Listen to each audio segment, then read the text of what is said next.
What's up, basketball fans? Welcome to the Rats Report. It is time to talk about the Toronto Raptors. We know they got the ninth pick, but not all is bad.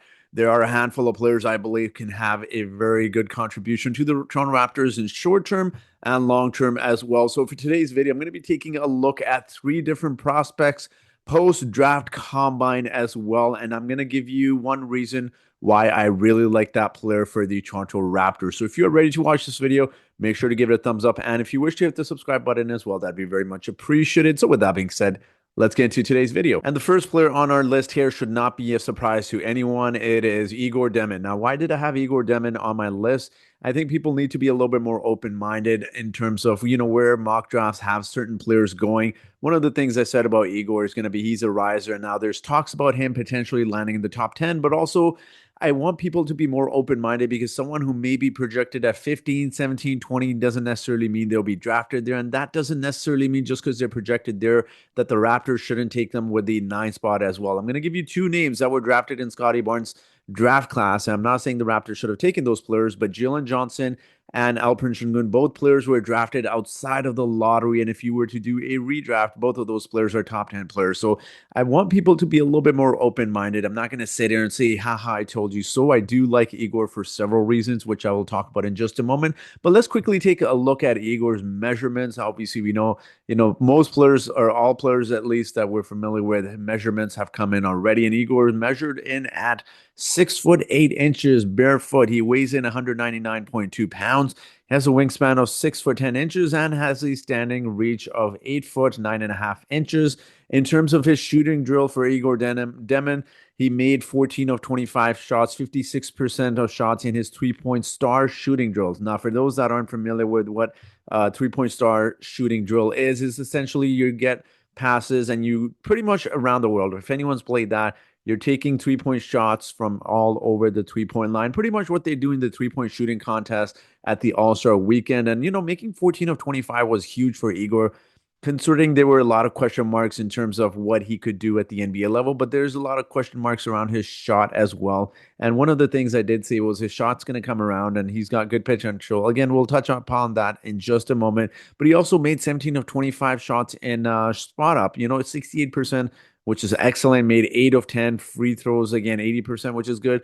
But most importantly, he made 17 of 28, again, 60.7% shots in 3-point side. So again, Igor Denham, why do I like him for the Toronto Raptors? I mentioned this in my video prior to the draft lottery, and a lot of people, I wish people would be a little bit more open-minded to different players. Like I said, the reason I have him mocked to the draft, and one of the reasons actually I want the Raptors to draft him, he is my favorite player at the 9th pick for the Toronto Raptors for one simple reason only. When you look at the playoffs, the way these playoffs have been going, you look at two teams in particular. I mentioned this previously, Tyrese Halliburton and Donovan Mitchell. If I asked you in the comment section, write down who you would rather have. Would you have Donovan Mitchell right now if you could choose a player? Not talking about the Raptors. If you could have one of these players on your team, Donovan Mitchell or Tyrese Halliburton, let me know in the comment section who you would take. Now, why do I mention these two names in particular?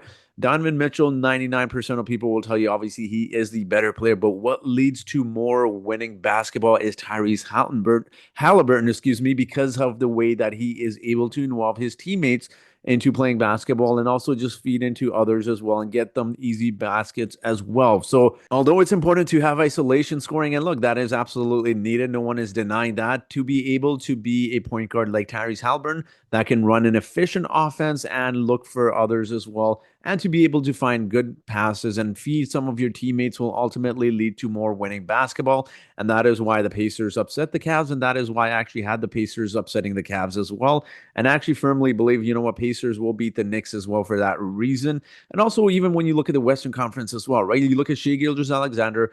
Obviously, their team is so much better than the Nuggets, but why are the Nuggets forcing a Game 7 is because of team basketball. Look at the way that Nikola Jokic is able to distribute the ball, get his teammates involved, and that is such a key part of being successful at the NBA level now. I said this before, I'll say it again.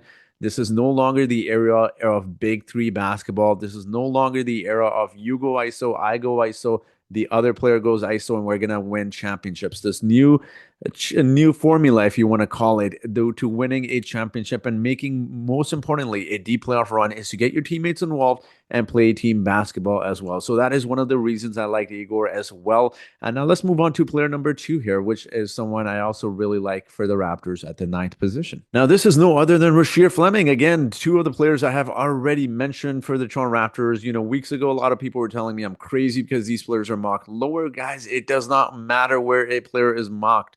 A lot of players rise, a lot of players fall during, when the actual draft happens. And look, if you can get a good player, even if he's mocked at the 15 spot, take him at the ninth position. There's no point of trading back. This is the argument I always hear is, well, if you want certain players, why not trade back? Because maybe that 10th or 11th place pick team might just draft him. You never know with the NBA general manager. Scouts are very smart in how they do things. Anyways, Rasheer Fleming, let's talk about him. He's measured in barefoot at 6'8", weighs in at 232.4 pounds, has an enormous wingspan of 7 foot 5 inches. He's also got a standing reach of 9 foot 1.5 inches. Now, in terms of Rasheer Fleming during his draft combine, he had the second fastest shuttle run. So, for those that aren't familiar, a shuttle run is pretty much moving from one spot to the other.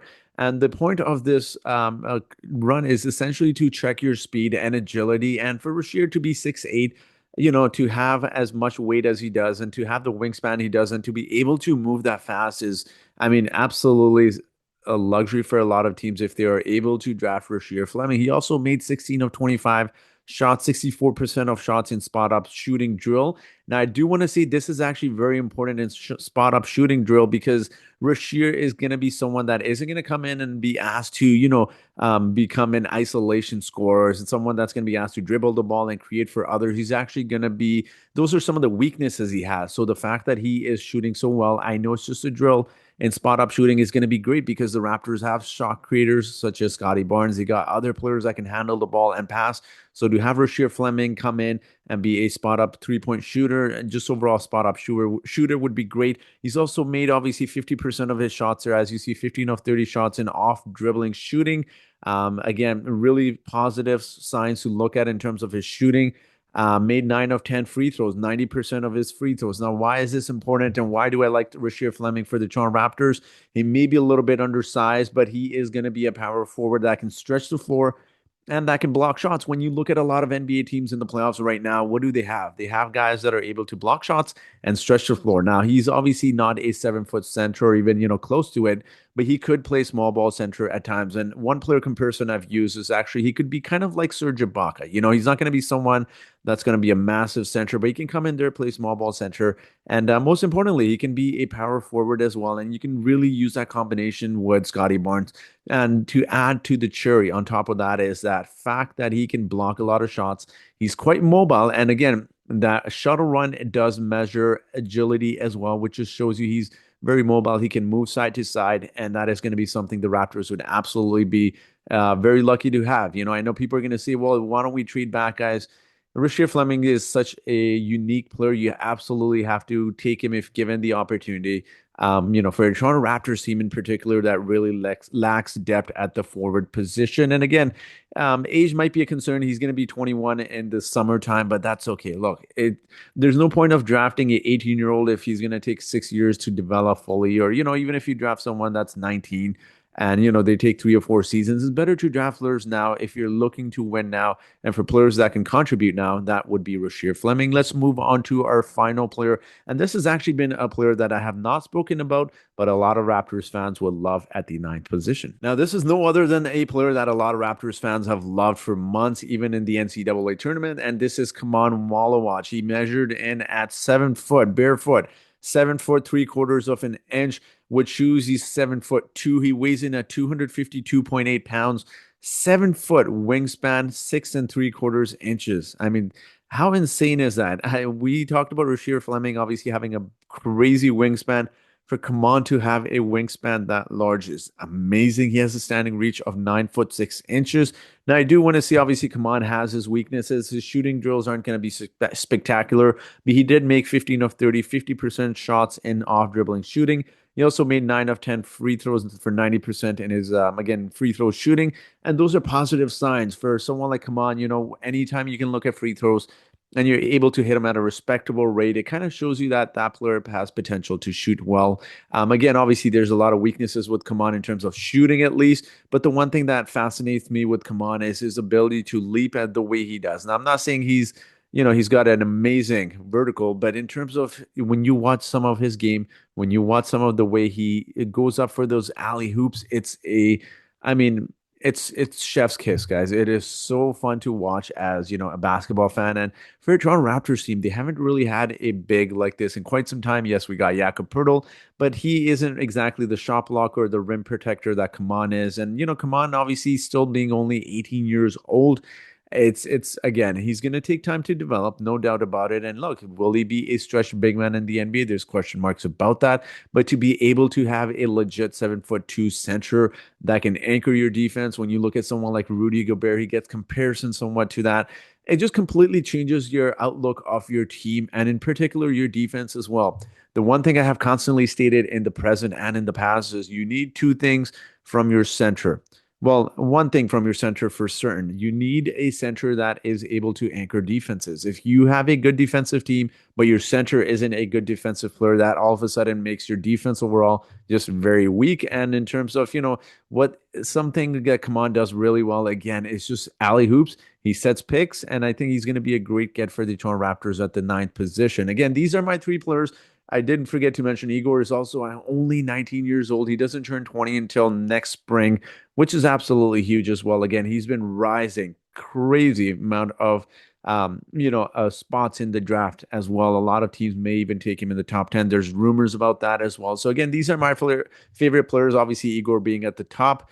I would love Kamana as well, Rasheer as well. Those two players would be a luxury to have at the ninth position. But these are the three players that I want the Raptors to draft at the ninth position. I'd be really thrilled. Of course, I'm still going to do a little bit more homework and scout some other players as well. But I'm very curious to hear what you guys think now that we got, post draft combine, some of the measurements, some of the shooting drills as well. Do you guys feel a little bit more differently about Igor? I know a lot of people were not high on him when I first made that video, and even Rasheer.